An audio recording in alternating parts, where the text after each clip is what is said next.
Well, there's been a lot of talk lately about China possibly cutting off a key supply line and setting up another silver squeeze. So, in this video, we're going to separate fact from fiction, and you are going to walk away feeling a lot smarter and a lot more confident about what is actually happening in this market. And by the way, here in New York, it is Thursday, April 16th. So let me know in the comments what day and date you're watching from. And if you value this kind of content, subscribe and comment. John AG. It helps more than you think. So, in case you have not seen some of the claims going around, the basic story sounds something like this. China may be about to shut off sulfuric acid exports. The Middle East conflict has already squeezed sulfur supplies. Copper miners may get hit next. And since silver often comes out of other mining operations, that means silver supply gets tighter, inventories get stressed again, and prices could make another violent move. Now, on the surface, that sounds pretty serious. And to be fair, a few parts of that story are real. But when people start stitching all of those pieces together, that is where things get sloppy. Because there is a difference between saying the silver market is tight, which is true, and saying an immediate supply collapse is right around the corner, which is not something the strongest public data confirms right now. So let me show you what I mean. The first thing we need to do is get clear on what kind of squeeze we are even talking about. Because when most people hear the phrase silver squeeze, they imagine one simple picture. They imagine the world waking up one morning and suddenly there is no silver left anywhere. No bars, no coins, no industrial supply, nothing. That is not usually how this market works. Most of the time, stress shows up in the channels first. It shows up in movement, timing, delivery, usable inventory, and who is willing to part with metal at a given price. Think of it like a busy highway heading into a city. The cars still exist, the fuel still exists, the city still exists, but if a few key lanes get blocked at the wrong moment, traffic backs up fast, and everybody suddenly feels like the whole system is broken. In metals, that traffic jam can look like tight vault liquidity, rising lease rates, delayed flows, or physical premiums acting weird, even when headline supply numbers do not scream disaster. So right away, that already tells us something important. We should not be asking, is silver disappearing from planet Earth? The better question is, are the parts of the silver pipeline that matter most becoming harder to use? And the answer to that question is yes, at least to a degree. The silver market has been running tight for years now. Based on recently published numbers, this year is still expected to be another deficit year, which would make it roughly the 6th year in a row where total demand stays above total supply. That is not a tiny footnote. That is the foundation of this whole story. We are not dealing with a perfectly loose market that suddenly became fragile because of one headline. We are dealing with a market that was already stretched, and now traders are asking whether a new pressure point just got added on top. That is a much better way to frame it. Now, before we go deeper into the chemistry side, I want to show you why the silver market was already vulnerable even before this sulfuric acid headline started making the rounds. A lot of people think tightness begins the moment a scary news item hits the screen, but in silver, that is usually not true. Usually the market gets quietly lean first, then a catalyst shows up, then everybody suddenly notices. It is a little like a room that has been getting warmer for hours. Most people do not react while the temperature is creeping up. They react when somebody opens the door and hot air rushes in all at once. The rush gets the attention, but the heat was building long before that. Silver has been building heat for a while. From recent market research, the deficit story has not gone away. Demand has stayed larger than supply for years, and that has forced the market to lean on above-ground stocks. And when a market leans on stored metal year after year, eventually you stop talking about abundance and start talking about access. That is why, even though there are still big tonnage numbers in vault reports, professionals keep asking the same basic question. How much of that metal is truly flexible? That question matters more than people realize, because a market can look fine on paper and still feel stressed in practice. We saw that in London when lease rates went wild and metal had to move in from other places to cool things down. We saw it again when the share of silver tied up in investment vehicles became too high relative to what the market needed for normal liquidity. And we saw how quickly conditions improved once fresh metal started landing in the right place. That tells you the problem was not cosmic. It was logistical. It was about usable supply, not theoretical supply. Now, if we zoom out a bit more, you can also see why people are hypersensitive to new silver stories right now. Earlier this year, silver did not just go up. It went vertical for a moment. It blew past levels most people never thought they would see that quickly, reached a record high, and then collapsed fast enough to remind everyone how dangerous this market can be when emotion takes over. That move was not proof that the world had run out of silver. It was proof that a thin, excitable market can overshoot in both directions. And that is actually a very useful lesson for what we are discussing now. Because if silver can race that hard without a full-blown physical breakdown, then you do not need a perfect shortage story for price to get unruly again. You just need enough tightness that buyers lose their patience, enough momentum that traders pile in, and enough uncertainty that the market starts pricing the risk before the outcome is fully known. That is exactly why this sulfuric acid issue matters, even if its final impact is still uncertain. The market does not wait for every last detail to be officially stamped and filed away. It reacts when the balance of risk changes. Now, let us talk about the chemistry side with a little more precision, because this part is easy to oversimplify. Sulfuric acid is not some side note that can be shrugged off. It is a major industrial workhorse. In mining, especially for certain ore types, it is central to the leaching process. So when sulfur gets disrupted upstream, sulfuric acid gets tighter downstream, and then users start competing harder for what is available. That is already showing up. One large European metals group has said demand for its acid jumped because the war disrupted supply. Public reporting has also said prices for sulfuric acid have surged dramatically over the last couple of years. So this is not a flat, sleepy market that suddenly got exciting for one afternoon. The underlying chemical market was already moving. And here's where another fresh detail matters. India is now considering limits on sulfur exports too, according to recent reporting. Why does that matter? Because once multiple countries begin thinking defensively about the same supply chain, the issue stops looking like one isolated country-specific event and starts looking more like a broader tightening cycle. Again, that does not guarantee a silver moonshot, but it tells you the industrial input side of the story is not imaginary. At the same time, we also need to keep our feet on the ground. Higher copper prices can actually encourage production in some places. Companies can adapt, supply chains can reroute, alternative shipping paths can open, even if they cost more. Producers can absorb pressure for a while before it hits output. And some operations are simply less dependent on the specific kind of chemical squeeze people are talking about. So this is not a straight line from acid headline to missing silver bars at your local dealer. Anybody drawing that line too neatly is leaving out the messy middle. And the messy middle is where markets actually live. Now, another point that gets lost in all the excitement is the role of recycling and above-ground metal. Silver mine output matters, obviously, but secondary supply matters too. Scrap comes back when incentives improve. Holders sell when prices get high enough. Fabricators adjust. Users substitute when they can. None of those changes are instant, and none of them solve everything, but they are real responses. So when you hear a dramatic claim that a pressure point on the mining side automatically means the whole silver market seizes up, remember that the market has several release valves. That does not make it safe. It just makes it more complicated, and silver loves complicated. The real version is something like this. China may be preparing a move in one chemical market. War disruption has already tightened regional flows. Some miners are exposed sooner than others. Silver is already in deficit. Liquidity has improved in one hub, but not enough to make the market carefree. Investment demand could reaccelerate, industrial demand may soften, and prices are already elevated enough to draw in both fear and speculation. That is the real version. Not as catchy, much more useful. And just to bring this all the way back to the silver export issue one more time, this is where bad information can really cost people money. A few months ago, when the licensing talk was getting misread online, a lot of people treated routine administrative changes like proof that China had already turned off the tap. But then we got trade data showing heavy silver exports and updated approval lists showing more companies allowed to export, not fewer. So if you bought the strongest version of that story without checking the follow-through, you were building your view on something that did not hold up. That is why I would rather be a little slower and a lot cleaner, especially in silver, because silver does not forgive lazy thinking. And by the way, if you're successful, share your success story in the comments so others can stay motivated. Now, here's where the story gets interesting. A developing report said China had indicated sulfuric acid exports could stop starting in May. That matters because sulfuric acid is not some random chemical that only shows up in a niche corner of the economy. It is a big industrial input. It matters for fertilizers. It matters for processing. And for metals, it matters because some mining operations use sulfuric acid in the extraction process, especially where leaching is involved. So if that input gets tighter, more expensive, or harder to source, some operations can feel it pretty quickly. That part is real. But before we go any further, there is a caution flag here, and it is a very important one. The public reporting behind that China sulfuric acid story leaned on unnamed sources, and there was no immediate official public confirmation from the ministry people naturally look to for that kind of policy signal. So can the report still turn out to be right? Yes, absolutely. Can it matter if it is right? Also yes. But should anyone present it like a fully settled and fully documented fact already carved in stone?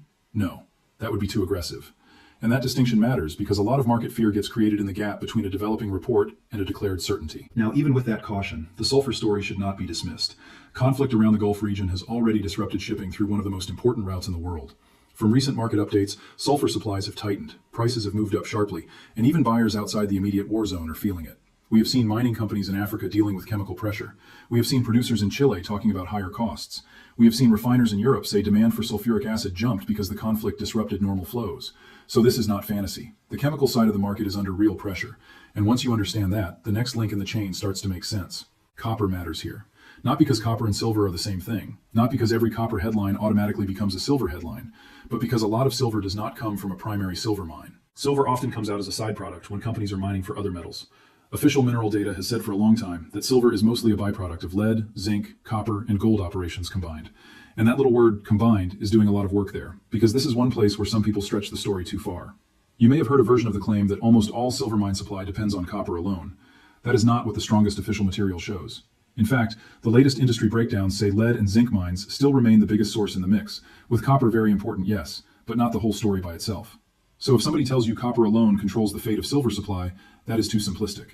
However, and this is where nuance matters, even a too simple claim can contain a real signal. If copper production gets pinched in some regions because sulfuric acid gets scarce or expensive, that can still lean on silver supply at the margin. Not all of it, not evenly, not overnight, but it can lean on it. That is the version worth paying attention to. And we are already seeing signs that the copper side is not exactly relaxed. Copper futures in the United States have been hovering around $6 a pound, which tells you this market is already dealing with its own set of supply and demand pressures. At the same time, demand tied to electrification, grids, construction, and data infrastructure has kept copper at the center of the industrial story. So, if you inject chemical stress into a market that is already important and already tense, you do not need a total collapse to create knock-on effects. You just need enough friction in the wrong places. And that brings us back to silver, because silver is weird. It is an industrial metal. It is a precious metal. It is an investor metal. It is a volatility magnet.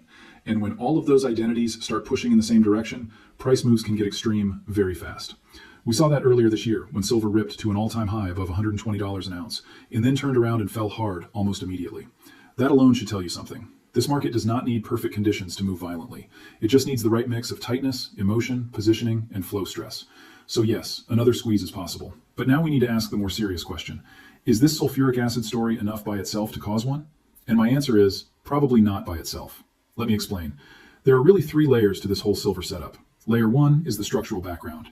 The market has been in deficit for years. Above ground stocks have already been drawn down by something in the neighborhood of 750 million ounces since the start of this deficit run.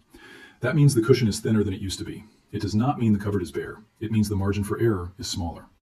Layer two is liquidity. This is where London, New York, and Shanghai start to matter.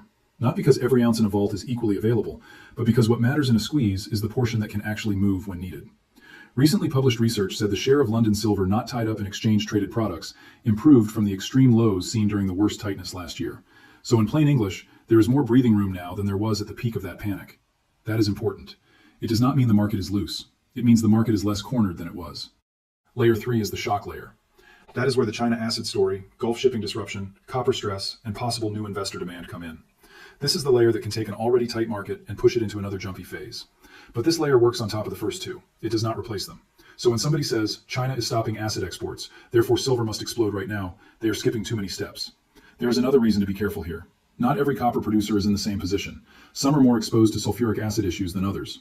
Some have contracts. Some have alternative logistics. Some have inventory buffers. Some are feeling the pinch already. Others have publicly said they can manage the current situation for now, even if costs rise. In Chile, for example, the largest copper producer there has indicated it can handle the current acid issue with relative ease, at least at this stage. That does not erase the problem. It just means the effect may be uneven, and that matters a lot if you are trying to judge how quickly this could spill into silver supply. We also have real signs from Congo that miners have already started cutting chemical use because of disruption tied to the war and shipping issues. So again, the pressure is real, but it is not uniform. And markets love to turn uneven pressure into one giant all-or-nothing story. That is usually where mistakes happen. Now let me deal with one of the other claims floating around, because this one really needs cleaning up. You will hear people say China is limiting silver exports, almost as if Beijing has suddenly slammed the door shut on silver leaving the country. That is not the cleanest reading of the facts. China does have a licensing system for silver exports. That part is true. But according to the latest publicly available trade developments, the number of approved exporters for the current cycle actually went up, not down. And separate reporting showed China shipped around 5,000 tons of silver overseas last year, which was the highest level in at least the last 16 years. So does that sound like a hard silver clampdown? Not really. Could China change course later? Of course, governments can change policy. But if we are talking about what is verified now, the simple claim that China has already choked off silver exports is not strong enough. That idea got repeated way more confidently than the public record supported. And this is exactly why I wanted to make this video. Because in a market like silver, half the battle is not just finding data. It is figuring out which pieces of data deserve the big headline and which ones deserve an asterisk. So where is the real headline? In my view, the real headline is that silver remains structurally tight, and new supply chain stress could add pressure around the edges. That is the clean version. That is the version that survives contact with actual reporting. That is the version that does not require us to pretend every rumor is settled law. Now, let us talk inventories for a minute, because this is where people can get confused very quickly. When you hear that silver stocks exist in London, on COMEX, or in Shanghai, the immediate reaction is often one of two extremes. Either people say, see, there is tons of silver, so there is no issue at all. Or they say, that is all fake paper silver, so none of it counts. Both of those reactions are too cartoonish. A better way to think about it is like seats on an airplane. The plane may have a certain number of seats, fine, but not all of those seats are actually open when you go to book. Some are already reserved, some are blocked, some are tied to other arrangements, some are technically there but not useful to you at that moment. In silver, headline inventory can work the same way. The ounces may exist, but the question is, how much is genuinely available, at what price, in what form, and how fast? That is why the London story mattered so much last year. It was not that silver vanished from the planet. It was that available liquidity in the right place got too thin, and the market felt it. Recent data suggests London has more room now than it did during that squeeze, with a bigger share of vault metal not tied to funds. That is a stabilizing factor. On the other hand, COMEX registered silver still sits in the high 70s million ounces range, which is not nothing, but it is also not a giant buffer compared with the size of paper interest this market can attract when things get hot. Shanghai inventories have also been running low enough to keep people on alert. So you put that together and what do you get? You get a market that is not broken, but also not comfortable. And once again, that is a huge difference. Because comfortable markets do not care about one more stress point. Tight markets do. Now, another thing that matters here is demand. And I do not just mean industrial demand. I mean investment demand, especially in bars and coins. One of the latest silver outlooks says total demand could actually dip a bit this year because industrial use and some other categories are expected to cool from very strong levels. That is a key detail because it is one of the reasons I do not think the most extreme bullish claims should be taken at face value. If industrial demand is easing and the overall economy is softening, that matters. You cannot just erase that because it is less exciting than a squeeze story. At the same time, the same outlook says coin and bar demand is expected to rebound strongly. So we have a market where one leg may cool while another leg wakes back up. That is a classic recipe for confusion, and confusion in silver can quickly become volatility. This is also where retail traders need to stay disciplined. Because silver loves to lure people into thinking the simplest story must be the right one, if price is up, it must be a shortage. If price is down, the squeeze is dead. If China says something, the moonshot is back on. If an exchange inventory number moves, the whole system is collapsing. No, this market is much messier than that. Sometimes price rises because of tightness. Sometimes it rises because of momentum, fund flows, social media attention, or a weaker dollar. Sometimes it falls, even while the long-term setup stays bullish, simply because the move got too crowded and people rushed for the exit. We literally just watched silver prove that. It sprinted to a record and then got hammered in one of the ugliest reversals this market has seen in decades. Anybody who thinks silver only goes up when the story sounds good has not spent enough time with silver. So let me be very direct. Do I think the sulfuric acid issue is a nothing burger? No, I do not. Do I think it is the sole trigger that guarantees an immediate silver spike? Also no. What I think is that it belongs on the watch list because it interacts with a market that is already tight, already emotional, and already prone to overreaction. And if you want to know what to watch from here, I would narrow it down to a handful of things. First, do we get firmer public confirmation on the China sulfuric acid policy, and does it actually begin as reported? Second, do we start seeing broader evidence that copper output is being reduced, not just costs rising, but actual production pressure across multiple regions? Third, what happens to available liquidity in London? Does that healthier share of movable metal hold up? Or does it start shrinking again if buying returns? Fourth, what happens with coin and bar demand, especially in the United States and India? Because that demand can tighten the physical side of the market faster than people expect. And fifth, does silver start attracting a new wave of speculative chasing again? Because if it does, that can pour gasoline on an already twitchy setup. That is the list. Not panic, not fantasy, not blind disbelief either. Just the right markers. Now, there is one more angle here that I think deserves attention, and it is bigger than silver by itself. What we are seeing may be part of a broader shift in how commodity flows work. Countries are getting more defensive about strategic materials. Trade routes are more vulnerable. Governments are quicker to step in when domestic supply feels threatened.